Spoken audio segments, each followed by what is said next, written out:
Değerli dostlar, hardayıq, harda? Soyuq əllər, isti ürəklər yarmarkasında.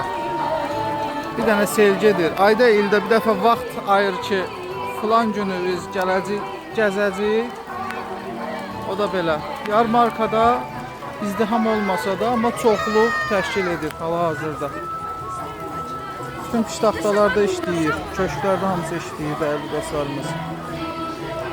İnşallah paylaşacağım.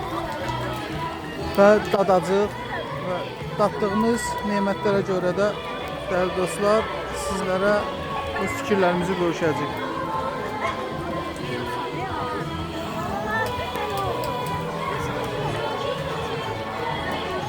Xanım, moçika aldı, düzdür? Göy neyildi, qırmızı neyildi? Göy bilmirəm, deyəsən şeydə, yaban mərsimində. Yaxşı, bunu ilk öncə özüm sınıyıram. Görək nə tər olan şeylər. Bu muzdur ha bu. Maraqlı dadı var. Değerli dostlarımız. Çok maraqlı dadı var ama soyuqdur, çox soyuqdur. Keçirik indi növbəti maraqlıları paylaşacağıq. Bu sən də daddın? Çiyələrin dadına bax. Dad. Maraqlıdır. Ye demədi. Mən də çiyələrin dadına baxdım. Maraqlıdır. Dadığım olan kumpirdir. Bizdə hər yerdə var, amma nəsə xoşuma kumpir gəlir. Bilirəm ki, dadına əminəm. Yoxlayaq görək necə olacaq. Sifarişimizi verək. Değerli dostlar, kumpirimizi də aldıq. Gördüyünüz kimi belə qarışımlardan istifadə elədik. İndi keçirik bunu dadmağa. Değerli dostlar, kumpirimizi aldıq. Qarışımlardan ibarətdir. Maraqlı dadı var. Yəni yeməyi məsləhət görürəm. Kumpir ha, kumpir. Növbəti davam edir. Değerli dostlar, şimdi də noodle pandır da, noodle aldıq burada.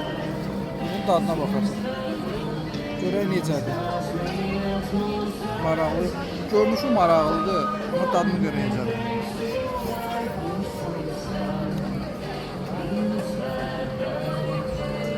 Qurumuş vərməşil. Belə deyim də, 10 üzərindən puanlama versək 6. Təsəvvür edin, spagetti pişirmişsiniz evdə, 2 gün qalıb tavada buruyur. Amma dadlandırıcılar çox qatıqlar. Almağı məsləhət deyil, özünüzdür. Amma o birisi İndi mən məsləhət onun deyil. üzərindən puan. Yaxşı, gəlsin. Onu deyil.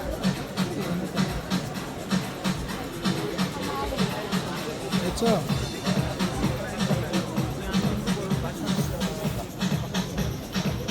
Onun üzərindən 6.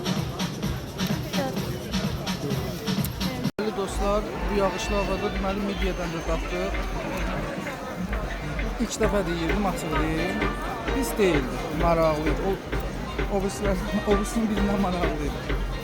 Sən də yedin, xoşa gəldi, ilk dəfədir. midye.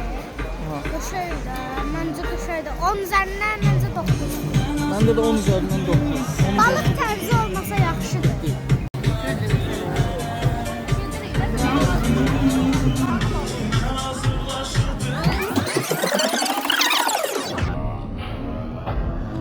Hal-hazırda çubuq.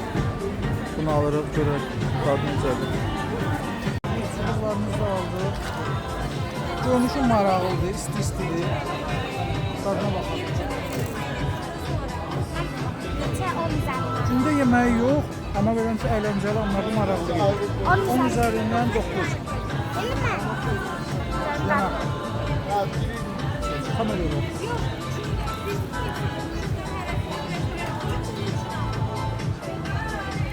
Onun üzərindən məncə 10 qəşəngdir. 10. Elə bir kartof Amma qızartma. kolostrum çoxdur. Elə bir Bubble tea.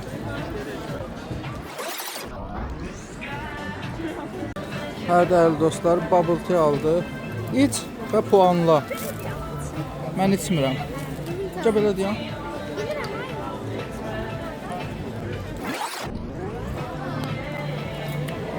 Məsləhətdir, uşaqlara məsləhət görürsən. Aha. 10 üzərindən puan. O 1000. Onda verin biz də içək. Onda verin biz də içək. Şöyle. Tatlıdır. Mən xoşum gəlmədi. 10 üzərindən 6. Değerli dostlar, deməli çay aldım. Bunlar da Manolyadır, Mongoliyadır, ondan aldım. Dubai şokolatlısıdır. Bu prob edib deyəcəm sizə.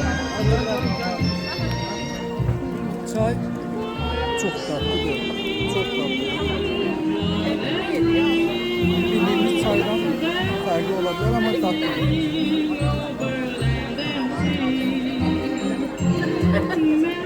Bu da dəhşət dadlıdır. Bir var dadlı, bir var dəhşət dadlıdır. 10 üzərindən 10. İzləyicilər və dəyərli takipçilərim. İsti, necə? Soyuq əllər, isti ürəklər.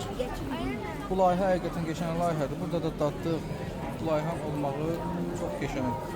Həm insanların belə deyim də mehribanlığına görə, həm bayram əhval-ruhiyyəsinə görə, həm yəni layihənin məqsədi olaraq xeyriyyə yarmarkası olaraq yəni yeməklər də ki nəticədə götürəndə çox qəşəngdir və hal-hazırda şabalıdımız da cibimizdə və nədir bu? Qarğıdalı deyirlər, hə, mısır. Qarğıdalı da əlimizdə. Yeyə vidalaşırıq. Bayramımız mübarək olsun. Sağ olun, görüşənə. Yeni iliniz mübarək.